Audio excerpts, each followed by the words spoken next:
edition of Old Testament Survey. This is number 49, and we'll be beginning at Daniel chapter 6. We've been working our way slowly through the book of Daniel, which is the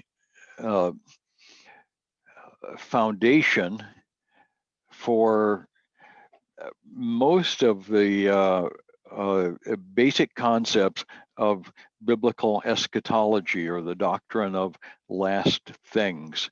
Daniel gives us a framework for understanding the rest of biblical prophecy. All of the bits and pieces, the vocabulary that we use for describing the parts of biblical prophecy come to us from Daniel. So it's important for us to take the time to have a look at this book.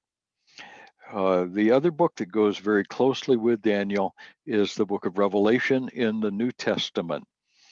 Revelation and Daniel are very closely dependent on each other, and today we're going to see the great significance of Daniel in its foundation for Revelation. A lot of the same language, a lot of the same imagery is used in both books. And so what we're seeing with here is a unified biblical prophecy framework. The whole Bible is teaching the same message. And those who argue that the Old Testament has no particular unified prophetic theme have simply not been reading it carefully. We're going to begin at Daniel chapter 6, which continues the story of the life of Daniel. Last time we got as far as Daniel with Nebuchadnezzar. So Nebuchadnezzar had his dream about the statue and his anger about the worship of his statue in chapter 3. We saw the tree dream. We saw finally Daniel with the last king in the Babylonian Empire, who is Belshazzar. The handwriting on the wall. In all of this, Daniel behaved as a righteous man, as a godly man. Daniel did the right things all the way along. As we come to chapter 6 of Daniel, we see Daniel's interactions with the first king of Persia. Now, earlier in the book, we saw the statue dream. You, O King Nebuchadnezzar, king of Babylon, are the head of gold. You're the first king. But after you will come another kingdom, bigger, more powerful, but not nearly as wonderful as you, O King Nebuchadnezzar. And that will be the shoulders of silver. The second kingdom in the row will be Persia. And we know from chapter 5 that the Persian army was at the gates when Belshazzar threw his lavish party. That was a very stupid thing for Belshazzar to have done. He should have been on guard, should have been watching. Daniel had no respect for this king in particular, and probably shouldn't have. Daniel did what he needed to do with that king and announced his fall, which happened that night. And then the Persians swept into the city. So I'm going to start the share with this screen right here. And we'll see if that will work properly for me. Yeah, okay. Daniel and the Lion's Den, the Den of Lions. This is the picture here is a real, honest-to-goodness Persian lion. It's obviously a stone statue head. The piece comes from the palace at Persepolis of Persia. and dates to a little after the time of Daniel, but generally the same time period. We find this in the British Museum in London. The lions were fairly common. They were considered an imperial animal, and everybody was expected to have respect for lions. The fact that the lions were used as a punishment is not too unusual. So we see Daniel here in chapter 6. I'm going to introduce a problem that really doesn't make a whole lot of difference, but I want you to be aware of it, and that is that the name Cyrus and the name Darius seem to be used almost interchangeably. Sometimes we hear of Cyrus the king. Sometimes we hear of Darius the king. The Persian Empire was actually a dual kingdom made up of Medes and Persians, and it is likely that Cyrus was the Persian king, and Darius was the Median king, and the two of them were partners.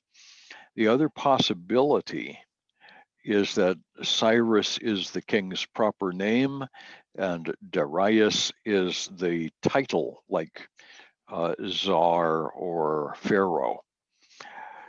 Either of those possibilities are, like I say, possibilities. It can go either way.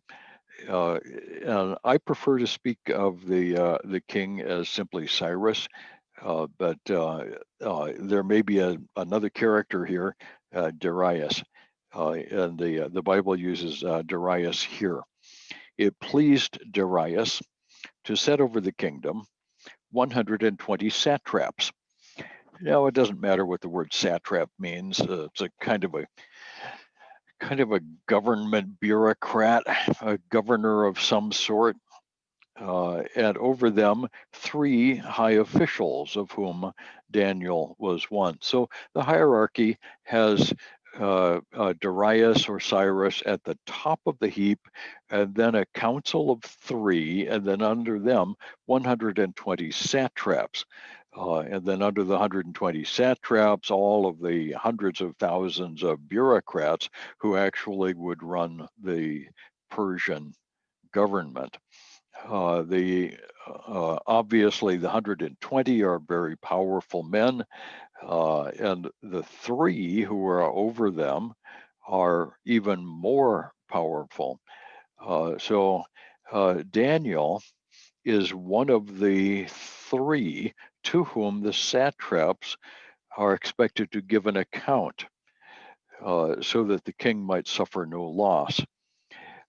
Now, one of the common features of big government, and particularly totalitarian government, a government run by an emperor, almost always there is widespread corruption. The individual bureaucrats, individual office holders, individual government supervisors and leaders are open to bribes, they're open to corruption, they're open to influence peddling. If somebody wants to open a trade route with the East, for example, he obviously has to have government permission. In order to get that government permission, there are permits to be had, there are laws to be written, and the rich always find ways of getting those things. And so the satraps and the counselors and the bureaucrats and the minor officials always find ways of becoming fabulously rich. This is true in every government everywhere. Some are worse than others, but the accountability so that the king would suffer no loss was supposed to provide a check and balance relationship within government. And most governments among men have some sort of feature like this, some way of uh, preventing the corruption from hurting the king. And that's what's going on here. So Daniel was among the three who were charged with, among other things, preventing corruption. The difference between Daniel and the other two at the top was that Daniel was actually serious about stopping the corruption. The other two may have paid lip service, but they were in on the game, and so the story becomes more twisted. So this Daniel became distinguished above all the other high officials and satraps because an excellent spirit was in him. And the king planned to set him over the whole kingdom, which would have made Daniel the number two man above the three and above the 120. And this excellent spirit is a righteousness that is apparent in Daniel's demeanor. He was a man who was devoted to the rule of law, not to the rule of men, and that, of course, made him an enemy of all of the various satraps and government officials. Uh, the king planned to set him over the whole kingdom. And so the high officials and the satraps sought to find a ground for complaint against Daniel with regard to the kingdom. So they went out looking for dirt. They went out looking for a complaint. They were going to try to impeach this man because he had to have done something. As bureaucrats everywhere know, you can find something wrong with anyone if you look hard enough. He must have violated some rule somewhere along the way. So they looked through all of his records, they looked through everything that he had done, all of the speeches that he'd made, and they couldn't find anything. They could find no ground for complaint or any fault because he was faithful. And the word faithful is a very interesting word. It means he was willing to be consistent in his obedience to not only the law of God, but to the laws of the Persians. So the Persian Empire set up a rule, a system of law that was not all good, but it was the law. And Daniel was faithful not only to the law of his God, but to the law of the Persian king. And he did what he could to prevent loss to the Persian Empire. Daniel was a faithful man. They could find no ground for any fault because he was faithful, with no error or fault to be found in him. And then these men said, we're not going to find any ground for complaint against this Daniel unless we find it in connection with the law of his God. So the rest of the Persian leaders, of course, were pagan. They were the worshippers of multiple gods, and Daniel was the worship of the one true God. And that was always something that could be used against him. And so these high officials and satraps came by agreement to the king and said to him, O King Darius, live forever. And all the high officials of the kingdom, the prefects and satraps and counselors and governors, agreed that the king should establish an ordinance and enforce an injunction that whoever makes petition to any god or man for the next 30 days, except to you, O king, shall be cast into a den of lions. Okay, so there's a rule. They don't come in saying we've decided to gang up on Daniel. They say we think O king, Darius, Cyrus, whoever you are, live forever, that nobody should pray to any god except you for the next month. And that seems like a really good law. And Darius Cyrus was apparently he apparently had a big enough head that sounded like a good thing.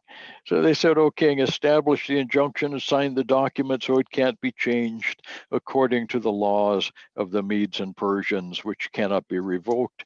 And therefore, King Darius signed the document.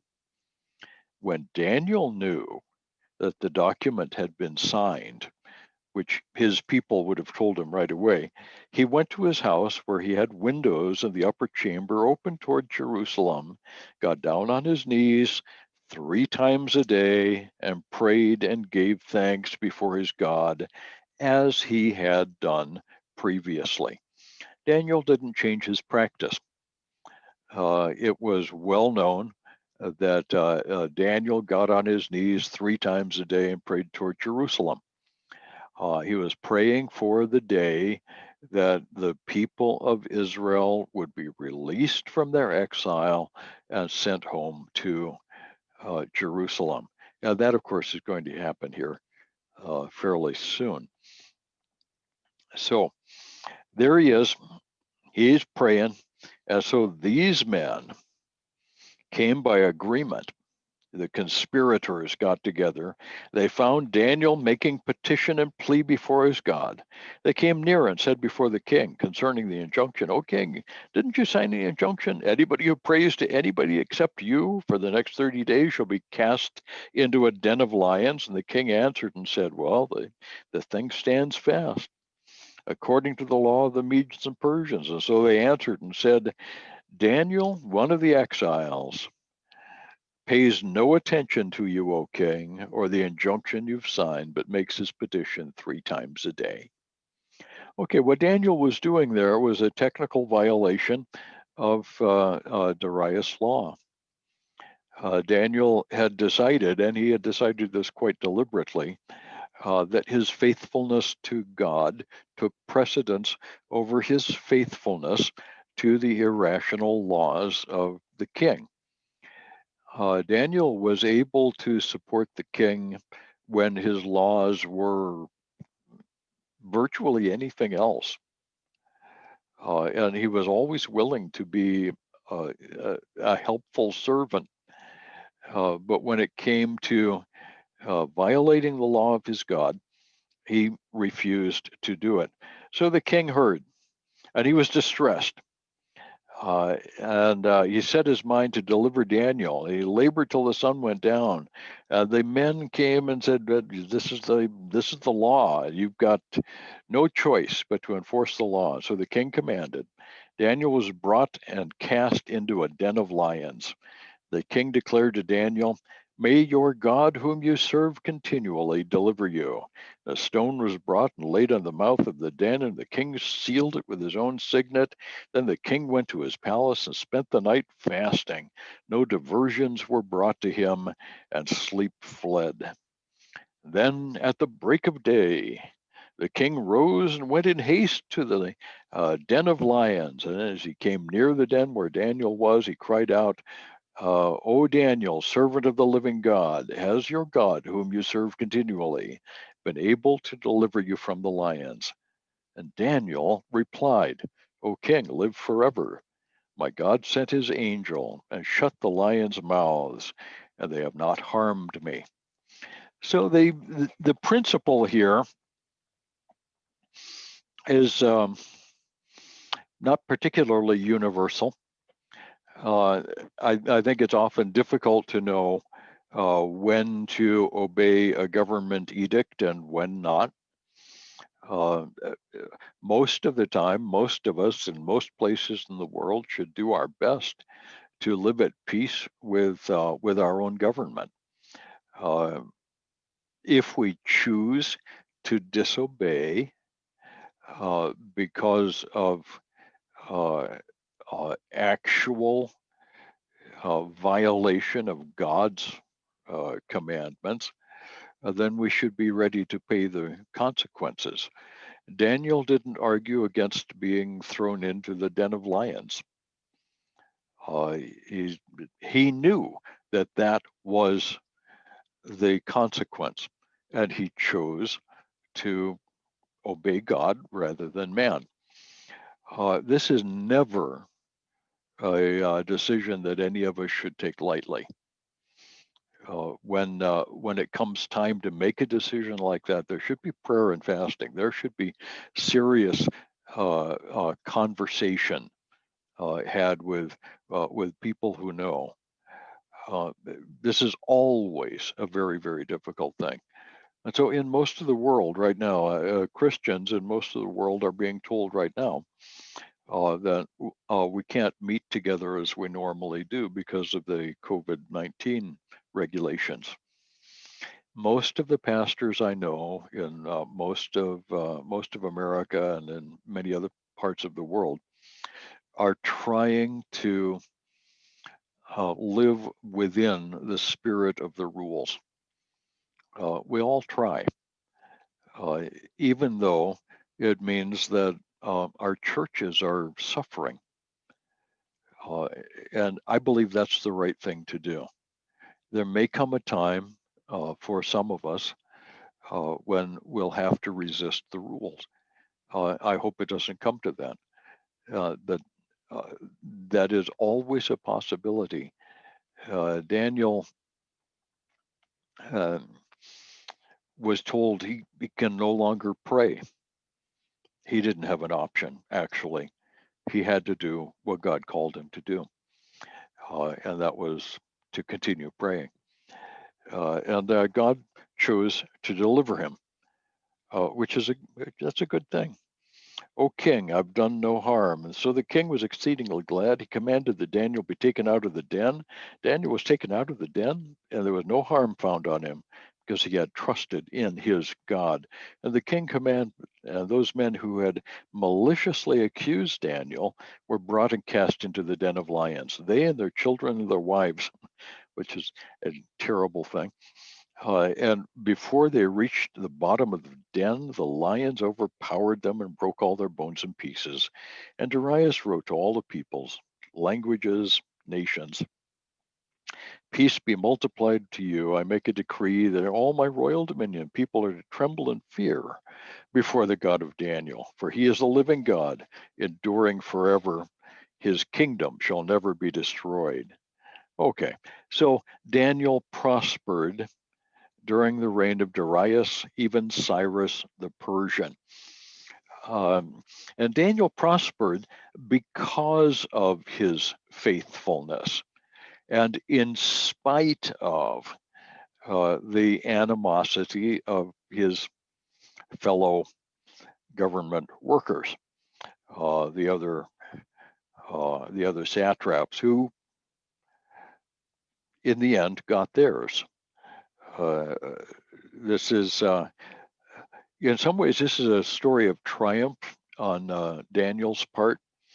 It's a sad story because it's such a common story in governments all over the world. The corruption spreads everywhere, and once in a great while, the corrupt are held to account. In this case, that's what happened. Most of the time, in most of the world, through most of history, that's not true. And yet, we as Christians are called to be faithful to God, and faithful to our responsibilities to our local governments. We do what government insists on, not just out of fear, but out of righteousness, because the stability of our world depends on that. And when we must disobey, we should be willing to pay the price. Anyway, that's the Daniel 6, Daniel and the lion's den story. It's surprisingly practical on a lot of levels. Daniel is a model on many levels. As we continue the story of Daniel, big shift happens with chapter 7. In 7 through 12, we get a long sequence, 6 chapters of the prophetic visions of Daniel. Now, we've had one important prophetic vision in chapter 2. The rest of the book continues that sequence. And I have a minaret on the right of this photograph. It's actually the beginning of 4. I'll show you what this first vision is all about. This is the vision of the 4 beasts and the Son of Man. And as I mentioned last time, Daniel 2 and Daniel 7 are parallel passages. The statue with 4 parts is parallel to the 4 beasts who come up out of the sea. The 4 beasts end up with a beast with 10 horns, and finally we're going to get 3 horns, and then the Son of Man comes and destroys the beast. Well, that's very interesting. It's very similar to the 10 toes on the feet of iron and clay mixed, and the stone cut without hands, which knocks down the statue and then becomes a mountain filling the whole earth. The 2 visions are the same vision. So let's look at this, and we'll see how the vision unfolds. The first year of Belshazzar, king of Babylon. So this takes us back into the time of the Babylonian Empire. Belshazzar didn't last very long, so this is the bad guy who he interacted with during the handwriting on the wall. Daniel saw a dream and visions in his head as he lay in his bed, and then he wrote down the dream and told the sum of the matter. Daniel declared, I saw in my vision by night, and behold, the 4 winds of heaven were stirring up the great sea, and 4 great beasts came up out of the sea, different from one another. So here we come, 4 beasts, and I'll see if I can show you 4 beasts. And the first was like a lion, and it had eagle's wings. And I looked, and its wings were plucked, and it was lifted from the ground and made to stand on 2 feet like a man, and the mind of a man was given to it. And behold, another beast, a second one, this one like a bear. And that's not a bear, actually. That's probably another lion, but that's a Persian drinking cup. It was raised up on one side, and it had 3 ribs in its mouth between its teeth, and it was told, arise, devour much flesh. So we get a lion, and this in the upper left is the Babylonian lion. There is a bear, and this is I wish it was a Persian bear, but I don't have any Persian bears. It's the second beast, and another beast. The third one is like a leopard, the third beast. And here I have Alexander the Great representing the third beast. It's like a leopard with 4 wings of a bird, and the beast had 4 heads, and dominion was given to it. And after this I saw in the night visions, behold, a 4th beast, terrifying and dreadful and exceedingly strong. It had great iron teeth. It devoured and broke in pieces and stamped what was left with its feet. It was different from all the beasts that were before it. And it had 10 horns. So here we have the same sequence. There are 4 kingdoms here, Babylon, Persia, the Greco-Roman Empire, followed by the Islamic Caliphate. The fourth kingdom is the nondescript beast, and it had 10 horns. The 10 horns correspond to the 10 toes of the Daniel 2 chapter. So it's the same story. And I considered the horns, and behold, there came, this is verse 8, there came up among them another horn, a little horn, before which 3 of the first horns were plucked up by the roots. And behold, in this horn were eyes like the eyes of a man, and a mouth speaking great things. So something that's added here is a little horn amongst the 10 horns. And it is in addition to the 10, and it plucks up or replaces 3 of the horns on the head of the fourth beast. This is a new character. This little horn has not been introduced before. Beginning at verse 9, the Ancient of Days appears. As I looked, thrones were placed, and the Ancient of Days took his seat. The Ancient of Days is God the Father. His clothing was white as snow, the hair of his head like pure wool. His throne was fiery flames. His wheels were burning fire. A stream of fire issued and came out before him. 1,000,000 served him, and 10,000 times 10,000 stood before him. The court sat in judgment, and the books were opened. And I looked because of the sound of the great words that the horn was speaking. And as I looked, the beast was killed, its body destroyed, and given over to be burned with fire. As for the rest of the beasts, their dominion was taken away. Their lives were prolonged for a season and a time. Okay, this is very difficult. Lots of imagery here, lots of difficult stuff going on. In verse 13, then I saw in the night vision, behold, in the clouds of heaven, there came one like a son of man. The Son of Man is always Christ. This is the Messiah. And he came to the Ancient of Days and was presented before him. And to him was given dominion and glory and a kingdom, that all peoples, nations, and languages should serve him. His dominion is an everlasting dominion which shall not pass away. His kingdom is one that shall not be destroyed. So the same pattern that we saw in chapter 2 continues in chapter 7. 4 beasts are followed by the Son of Man. The character of Messiah, the Christ.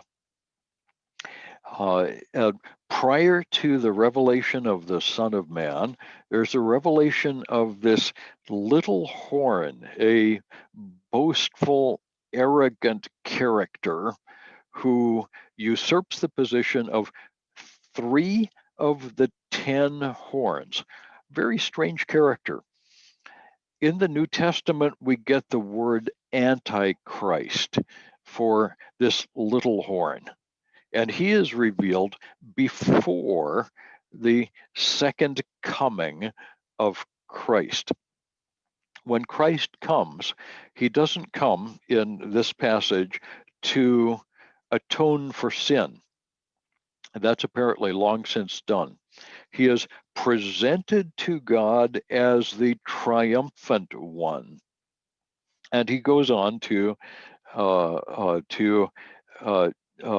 judge the nations of men and to establish for himself the messianic kingdom, what we call sometimes the Davidic kingdom or the millennial kingdom, the 1,000-year kingdom reign on earth. Christ in Jerusalem reigning over the world. So this is a good thing, and it's something to look forward to. And again, I want to emphasize that the pattern that Daniel is giving us here is a pattern that that follows all the way from the beginning of the Gentile reign over the world in 606 BC, all the way to the end of the kingdom age. This is a long trajectory. It includes all of the rest of history. From God's point of view, the end of history is as clear as the beginning of history. In Isaiah, we saw that God has a vision for His purposes for man, from the old creation to the new creation, and with the new creation of the church in the middle. And there's this long trajectory from the creation to the new creation. And along the way, God intends to redeem a people for Himself and to judge those who reject Him. This is that long, this long plan, this long game that God has laid out. The four beasts, like the four stages of the statue, are four segments along the way leading to the end of time. As for me, Daniel, this is verse 15.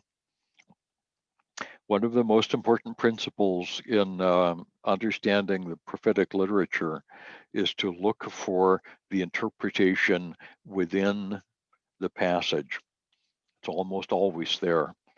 And here in Daniel 7, we see the interpretation of the passage. Beginning at verse 15. As for me, Daniel, my spirit within me was anxious, and the visions of my head alarmed me. I approached one of those who stood there and asked him the truth concerning all of this. And so he told me and made known to me the interpretation of the things. These four great beasts are four kings who shall arise out of the earth. But the saints of the Most High shall receive the kingdom and possess the kingdom forever and ever. So there's the angelic interpretation of the prophecy, and is going to continue. Four kings followed by the King of Kings. So there shall be four great human kingdoms that shall reign over the affairs of men.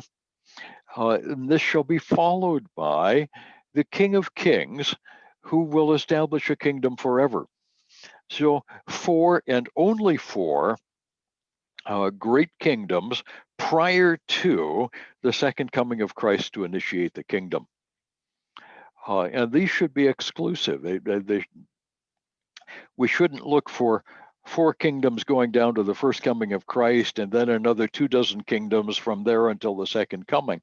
We're looking at four kingdoms that encompass everything from Nebuchadnezzar to the end of time. So as we look through history, we should be able to understand a pattern that fits that. Daniel goes a little farther. He goes a lot farther. These four great beasts are four kings. The saints shall receive the kingdom forever. Then I desired to know the truth about the fourth beast, because the fourth beast is really the problem. And understanding it is really the difficulty. This is different from the first three. The first three beasts, the lion, the bear, and the leopard, are each distinctive. The lion is the Babylonian Empire. Nebuchadnezzar, the Babylonian Empire. It will be replaced after 70 years by the Persian Empire, which will last around 200 years and be replaced by the Greco-Roman rule. The Greco-Roman time is a difficult time to lay dates on. It begins with Alexander the Great. I'm going to show you the rest of the mosaic here. This mosaic of Alexander is one of the most famous ancient portraits of Alexander. This is found on a mosaic floor that was dug up in Pompeii in Italy. Pompeii is a city that was buried by Mount Vesuvius in around 80 AD. So shortly after the time of Paul. Paul may have walked right past this mosaic. Sits on a private villa floor and is quite extensive. Today, this mosaic is found on the wall of the museum in Naples, and it's quite the portrait. We wonder if Alexander actually looked like this. In the next slide, I'll show you Alexander fighting against the Persian king. Matter of fact, I can show you that right now. There's Alexander on the left. You see Alexander over here. And on the right is the Persian king Xerxes. This happened in about 330 BC when Alexander defeated the Persian Empire. Alexander died at the height of his power, and they, let's see if I can find my, there it is. Okay. Alexander died at the height of his power and was replaced by his four lieutenants, actually four generals under his command. And the two that are important for us are Seleucus, who reigned in Syria, and Ptolemy, who's going to reign in Egypt. Anyway, the fourth beast is going to replace Alexander's kingdom. So you've got Alexander, followed by his four generals, the Seleucid and Ptolemaic empires, and we're going to get the Seleucid king as a king further north, the Ptolemaic king as a king further south. So you're going to have two kings, a king of the north and a king of the south in the rest of Daniel. And every time that those terms are used, the king of the north is the Seleucid king, whichever one he is. The king of the south is the Ptolemaic king, the Egyptian king. And they're both part of the Greek Empire.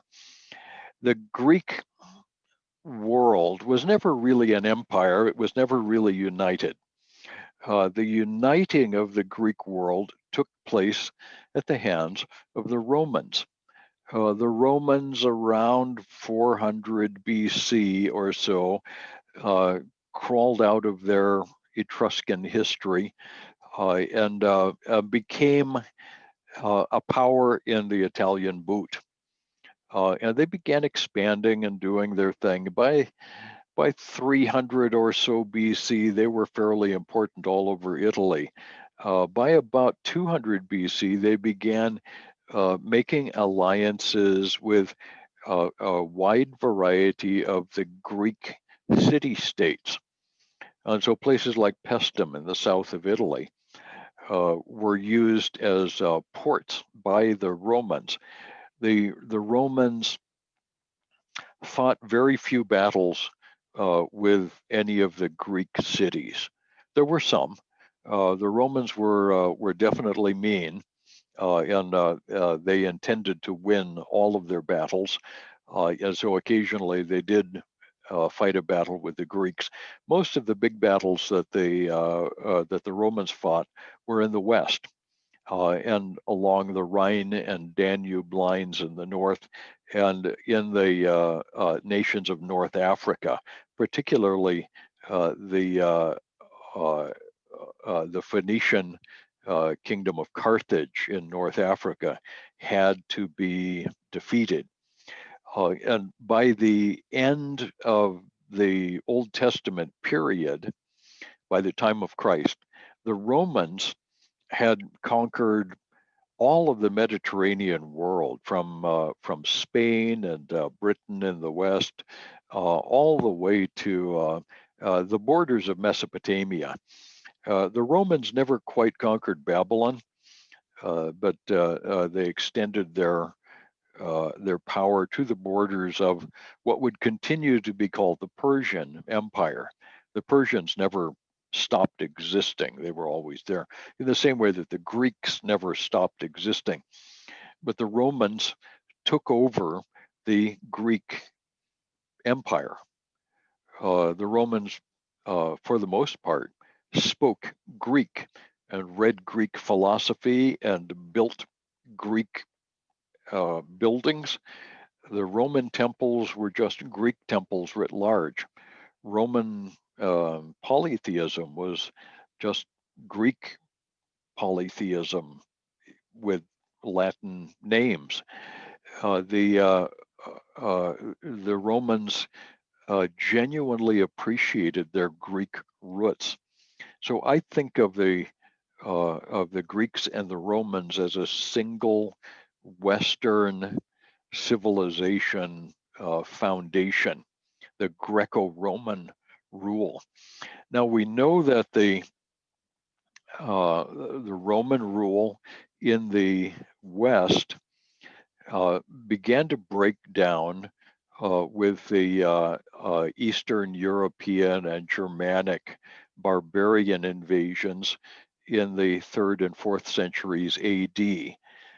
In 473 AD, a fellow by the name of Odoacer, a Germanic tribal leader, deposed the last Roman emperor, a fellow by the name of Romulus Augustus, or maybe it's Augustus Romulus, I've forgotten, in 473 AD. So that was the end of the Roman Empire in the West. The Roman Empire continued to rule in the East from Constantinople for quite a long time. Constantinople was not defeated until the 15th century. 1453 AD is the defeat of Constantinople. The really important issue, as we mentioned before, was the control of Babylon. Or not Babylon, but the control of Jerusalem. As we mentioned in Luke chapter 21, Jesus said the time of the Gentiles consists of the desecration of the Temple Mount by the Gentiles, and that will continue until Christ returns. So the issue is the control of Jerusalem. In 606 BC, Babylon controlled Jerusalem. In 535 BC, Persia took over and controlled Jerusalem. From 330 BC, Greece and then Rome controlled Jerusalem. The control of the Roman Empire over Jerusalem continued until 642 AD. 642 AD, 642 years after Christ, at which time the Muslims, the Arab invaders, came in from the desert and took Jerusalem.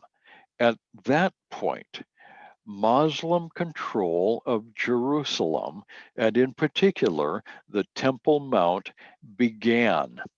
That control of the Temple Mount continues to this day. That minaret that you see on the right-hand side of the photograph is a photograph taken in Jerusalem, standing on the site of the Dome of the Rock, actually real close to the Dome of the Rock, at the place where I believe the temple is located, and shooting toward the corner of the Temple Mount. This is the symbol that we see. That minaret demonstrates Muslim control over the Temple Mount. 4 times a day, you'll hear the loudspeakers from that minaret blasting all over Jerusalem the Muslim call to prayer. The Muslim Waqf, the authority with headquarters in Amman, Jordan, continues to make the rules for how the Temple Mount can be used. The Jewish authorities, the Israeli authorities in modern Israel, have agreed to allow the Muslim powers to continue their control over the Temple Mount. And I understand that. That's supposedly to prevent a war. And sometimes it has worked. So if this is true, then we've got all kinds of interesting questions to go through. Let's walk through the rest of this chapter. Uh, then I desired to know the truth about the fourth beast because it was so different. The fourth beast is very different from the other three. It's different in a lot of ways. It's exceedingly terrifying. The Babylonians were a big and ruthless army, but once peace broke out, the Babylonians actually tried to build a fairly good empire. They were replaced by the Persians. And the Persian Empire under Cyrus and those who followed him was actually quite the successful empire. They did a lot of things that were really wise, but they were a totalitarian Eastern slave-based empire. So eventually they fell to the Western power of the Greeks and the Romans. The Greco-Roman civilization lays the foundation for all of Western civilization.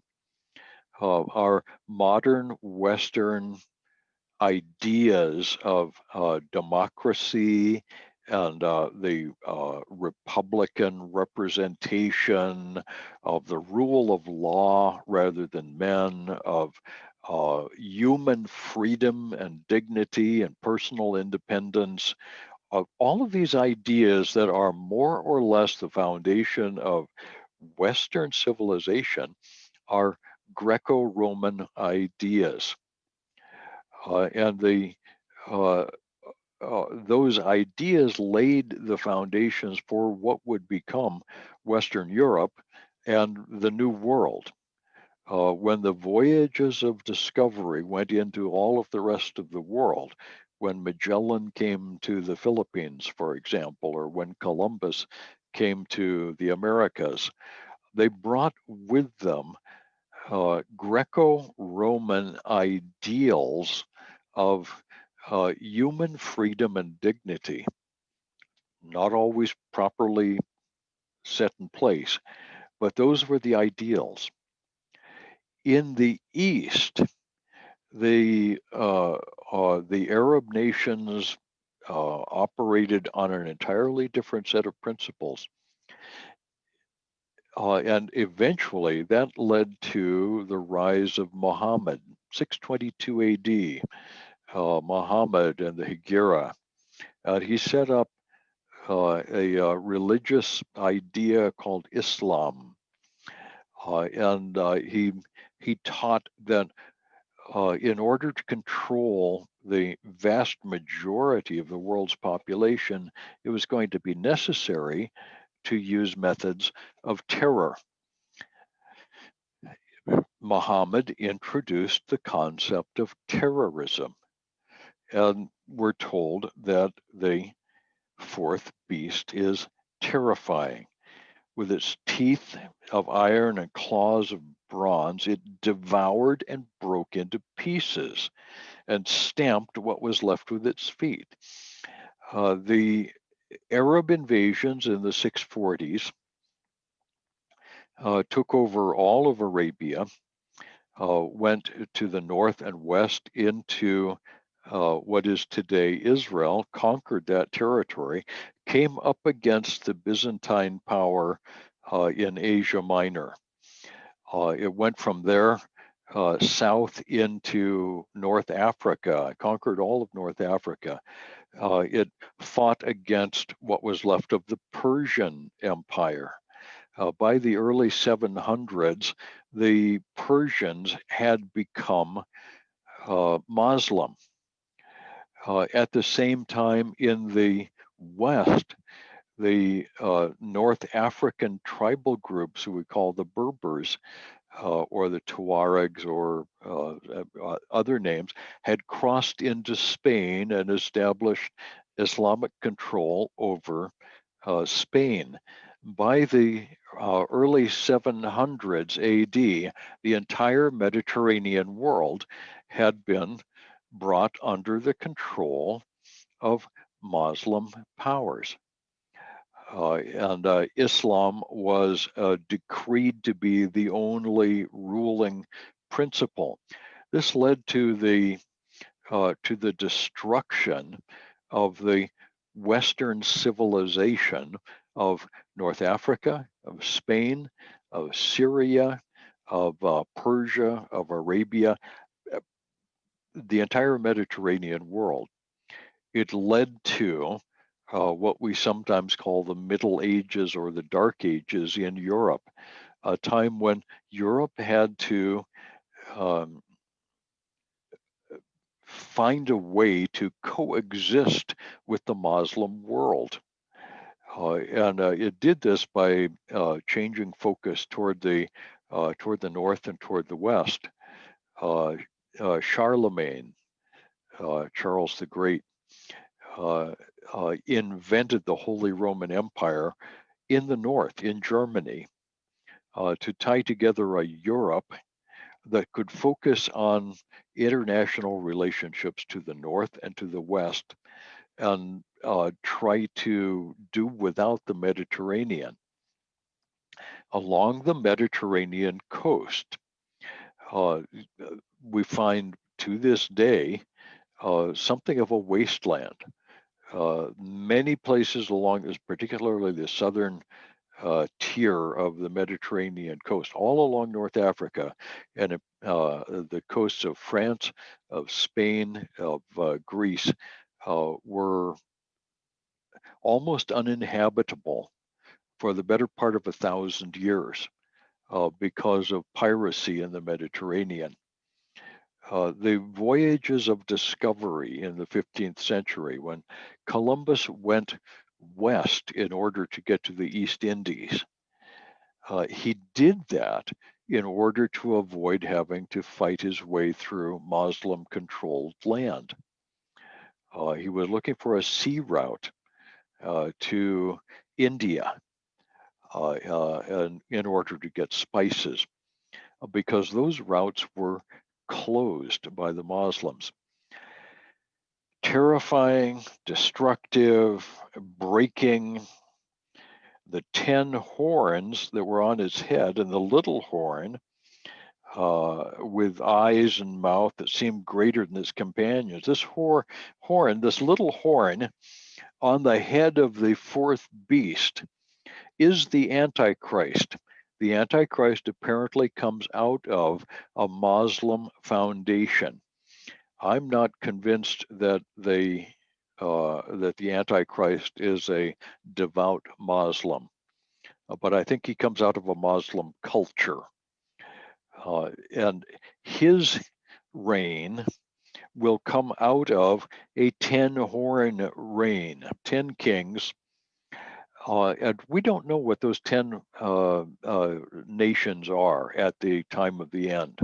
I believe they're a reborn Muslim caliphate. The caliphate finally was destroyed in 1923 after World War I in Europe. The Turkish Empire, or the Turkish Caliphate, was disbanded, and the Middle Eastern nations were broken up into individual nation states. In the 100 years since that time, those nations have tried to reestablish a caliphate, most recently ISIS, the Islamic State in Israel and Syria, tried to reestablish itself.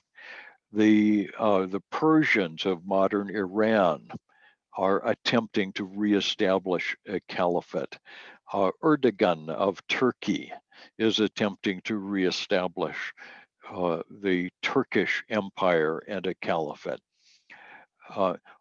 One of those is eventually going to succeed, and the 10-nation confederacy will be apparent within that.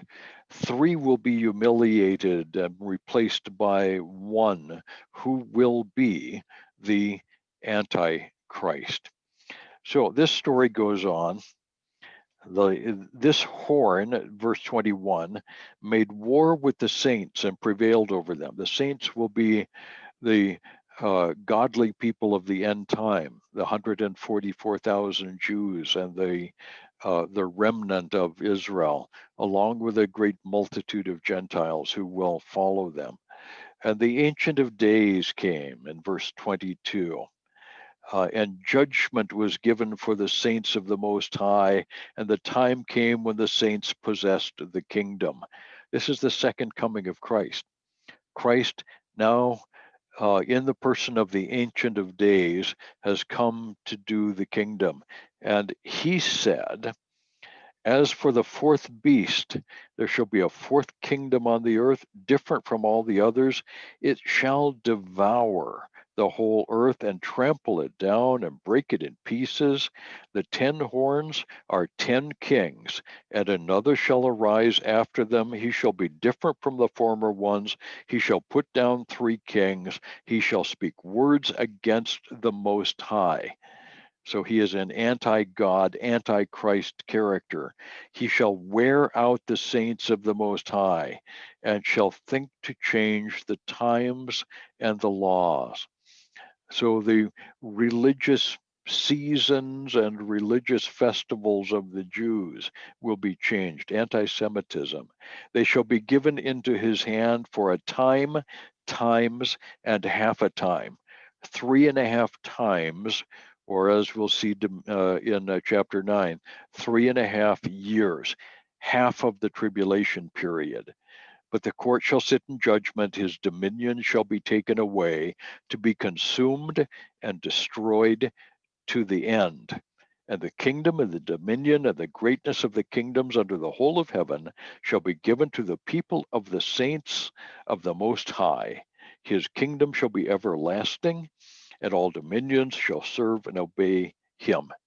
And here is the end of the matter. As for me, Daniel, my thoughts alarmed me, my color changed, and I kept the matter in my heart. So, what is Daniel seeing here? He's seeing the end of history. 4 kingdoms will begin with Babylon. Babylon, Persia, the Greco-Roman Empire, followed by the Islamic Caliphate, all the way to the time of the end. The Antichrist will rise out of this thing in a great time of battle and destruction until finally he will be destroyed. And the Most High, the King of Kings, will establish a kingdom with the saints of the Most High for 1,000 years, followed by the eternal state. This is the pattern of the rest of history as seen from the time of Daniel. Let me stop the share, and we'll lay this out. And I'm going to set up so we can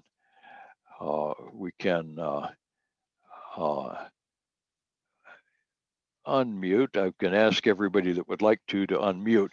But the point of this is that we all live in a time of ongoing history, and there's all kinds of historic stuff happening. We don't need to be afraid. We don't need to worry. God calls us, like Daniel, to be faithful in the little things that he gives us, to do the things that he calls us to do. As we studied in the book of Habakkuk, the righteous man is called to live by his faithfulness. And as the great kingdoms take their places in the history of man, our job is not to stop those things.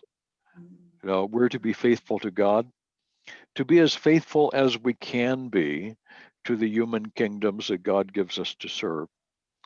And along the way to be witnesses for God to the truth of his word in everything that we do and in everything that we say. At any rate, that's where we'll quit today. And on Wednesday, we'll do chapter 8 and on probably into chapter 9. I want to see if we can't get as far as the 70 weeks of Daniel next week. I hope this has been helpful for you. I know it's difficult because it's not terribly practical, but I think at the end of the day, it is practical to know that God is in charge. God sits on his throne, and Christ is coming again to establish his kingdom over the earth. That's good news. I think it's good news that we can look forward to. So God bless everybody. We love you guys. Donna is not feeling well. She'd joined me here. But we will see you again on Wednesday. Bye-bye for now. Thank you, Dr. Jan. Thank you, Dr. Jan. Thank you so much. Thank you. Love you guys. Love you all. Thank you. Bye-bye.